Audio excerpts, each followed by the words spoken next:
Video game music is some of the best music from any kind of media. Something as simple as a soft jingle on a console's home screen, or even a brief sample from a game preview, can be some of the most impactful pieces of auditory bliss. Video games can have some of the best, most atmospheric, punchy, nostalgic, and generally fantastic pieces to listen to, regardless of whether you're playing the game, or simply need something to vibe to fill in the void of deafening silence at, I don't know, 2:37 AM on a Tuesday? Minecraft's soundtrack, for example, contains some of the most calming and carefree I've heard in any game, full stop. A good majority of the tracks provide a perfect balance of whimsy, energy, and relaxation, but as time goes on, nostalgia and maybe even sadness. Perhaps bringing back memories of our much simpler childhoods that we have a really strong emotional attachment to. I think C418 did a phenomenal job with this game's music.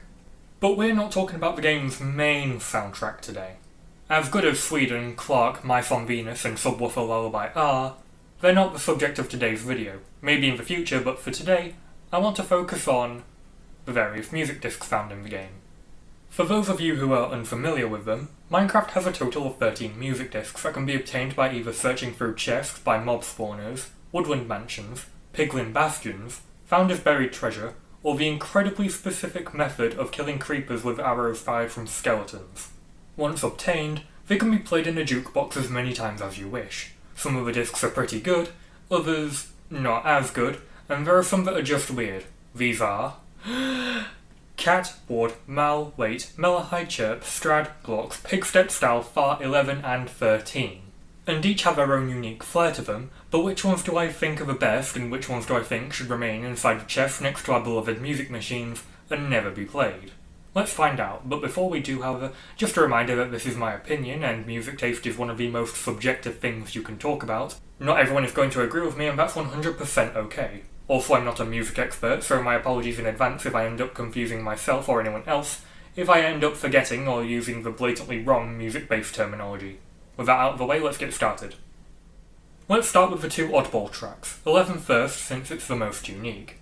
Given that the disc itself is shattered when you get your filthy hands on it, immediately, something feels off, so we already know that it wouldn't make a good pizza cutter. Wait a second. This pizza's cold. Then you put it in.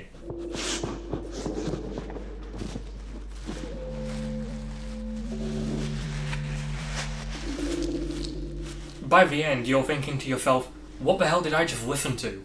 Or maybe you thought it was an absolute jam. Someone out there probably did, in which case you do you, I suppose. Is that someone running away from something? Why does it sound like they're placing dirt and stone so fast? What's making the guy in the recording cough violently? Do you need a cough drop, sir?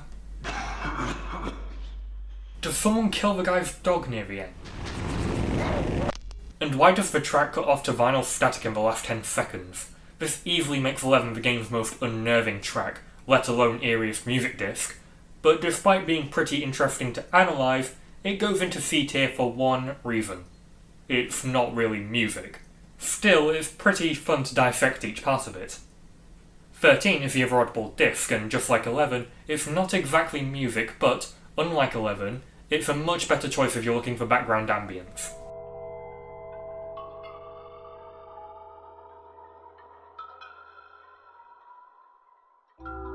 The track is very echoey, and feels almost like a compilation of cave sounds the game would also include. Other than that though, 13 is pretty tricky to talk about. I don't feel as though there's much to discuss apart from what sounds like water slowly dripping in a dark cavern, and the deep chimes sprinkled throughout. C tier. If you attempt playing either of these two at a party, prepare to kill the mood almost immediately.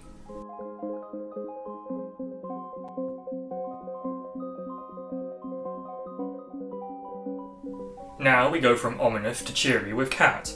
This is one of the most popular discs in the game, and it shows. The track retains this very happy, playful tone from start to end. I also really love how the build-up is handled before playing an instantly memorable tune of mostly, if not entirely, synths. Cat also has some nostalgic leverage for some people, being the first record they usually encounter, and given how the other commonly generated one is 13, yeah, these people are the lucky ones. However, I don't think it's the best. Partly because I don't have any aforementioned nostalgic attachment to it, and I do think it drags on just a little bit. Regardless, it's still a great disc. A tier. Now we've got Wait, originally titled Where Are We Now?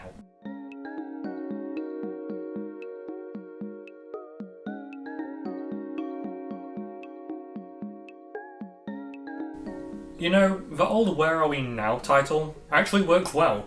The beginning makes me imagine a group of players on a new world looking at the environment around them, and when the music kicks into a higher gear, they start building and making their surroundings a more pleasant place to be.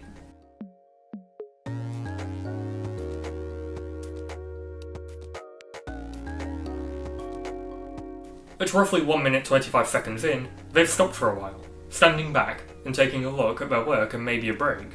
This would also fit if someone was exploring unfamiliar territory. If you listen carefully enough, you can also hear the theme Minecraft in there too. Overall, this track is pretty welcoming and inviting.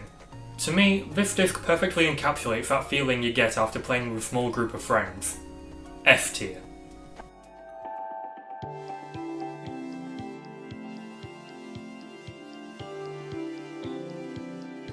Following that, we now have Mole.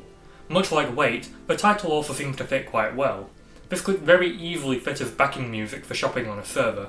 It's been the first thing that comes to mind when I watch Hermitcraft, and one of the hermits goes to buy resources for a good while now.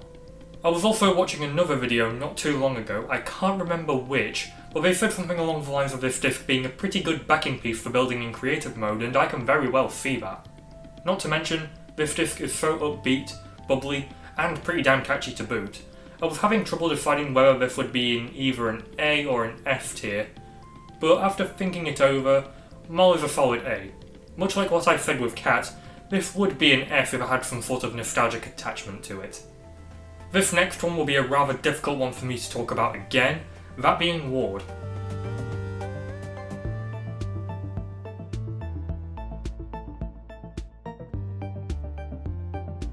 Given that my name's in the title of this disc, I should like this one, right? Well... No, that's wrong! That was purely coincidental. Where do I even begin with this one? It starts with Chopin's fucking funeral march before transitioning into chiptune for the remaining 98% of it.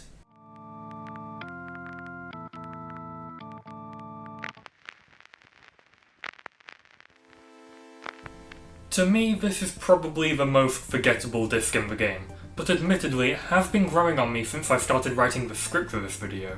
I kinda like how the record attempts to sound optimistic, while trying to hide its somber nature. Given how simple it can be to die in the game, the music feels like it tries to bandage that pain of losing your inventory before fading out on a positive note. Maybe as you make your effort to reclaim it. Ward's fine, but it can go into B tier. I just wish it was a bit more memorable. Now we have a track named after the very thing that makes Minecraft Minecraft, blocks.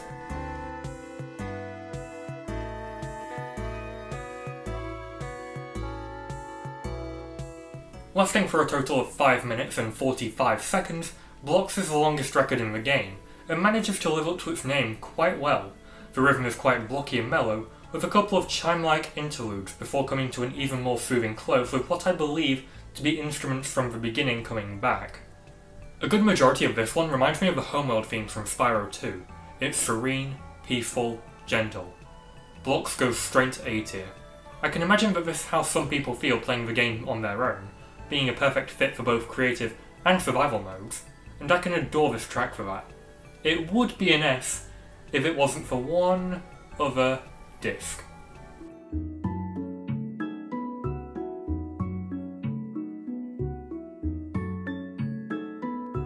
This one is my personal favourite of the lot, so expect a little bias, but I absolutely love Strad. This one is the most exotic sounding of the lot, putting strong emphasis on the steel drum heard throughout. It does so much to accompany the atmosphere of starting a new world and exploring while taking in the sights around you. Remember how I said I had no nostalgic attachment to Cat? Well, Strad to me is what Cat is to others. I never actively seeked out the records in-game, so instead my first exposure to Strad was hearing it as background music in several Minecraft videos across YouTube. There was nothing quite like watching a build tutorial and simultaneously getting this jam jammed in your head. I have so many emotions tied to this one track alone, and just for that, it goes straight into F tier. So, chirp.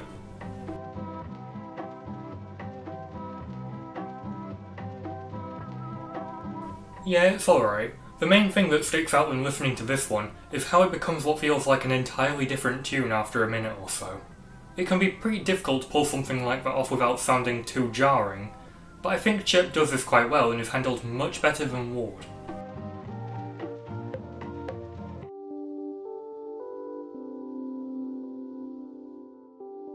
There's a clear shift that gradually shuffles its way in, and the music sounds a lot more pristine by the end.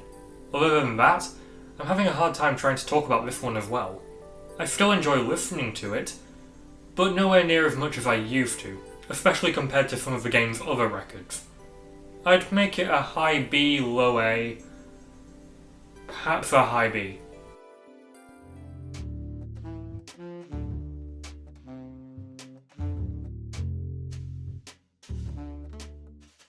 Style.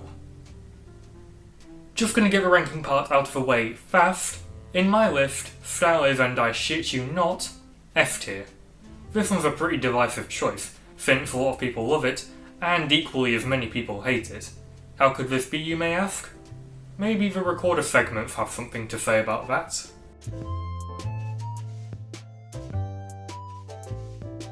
Okay, in fairness, the recorder is a bit of an odd choice, and maybe a different instrument would have fit the mood of the track much better, like, you know, the saxophone, since style uses one at the beginning there, but the inclusion of the former feels very deliberate, just like how every other piece in the game is handled. Dare I say, it kinda works well here, despite it clashing with the other instruments. And even so, they only last about 36 seconds in total.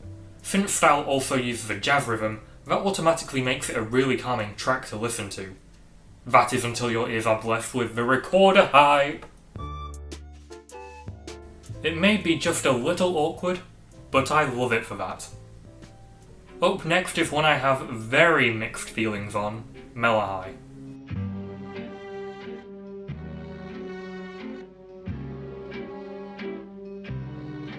To me, this one feels a bit quirky, having a waltz rhythm, perfect for a ballroom, yet I can imagine this in something like a haunted house or ghost town, or maybe even something a bit more familiar, like the streets at night.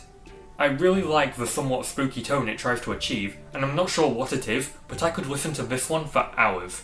It could just be when the music picks up a little about 30 seconds in, or the use of mellotron. There are a few things that do keep it from reaching any higher than a B tier though. The track's not only a little repetitive, but that means you can only make a repetitive track run for so long. In Mellohi's case, it lasts for about a minute and a half. You'd be revisiting your jukebox every 90 odd seconds just to restart it. Sorry Mellohi, I like you, but you're a B tier at best.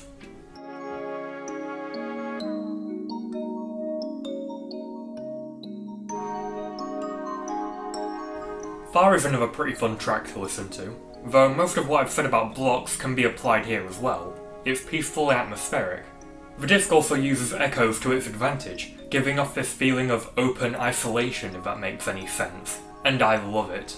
It's an absolutely beautiful piece that's really out there with the whole whimsy aspect I mentioned at the start of this video, and pushes that to its furthest limits.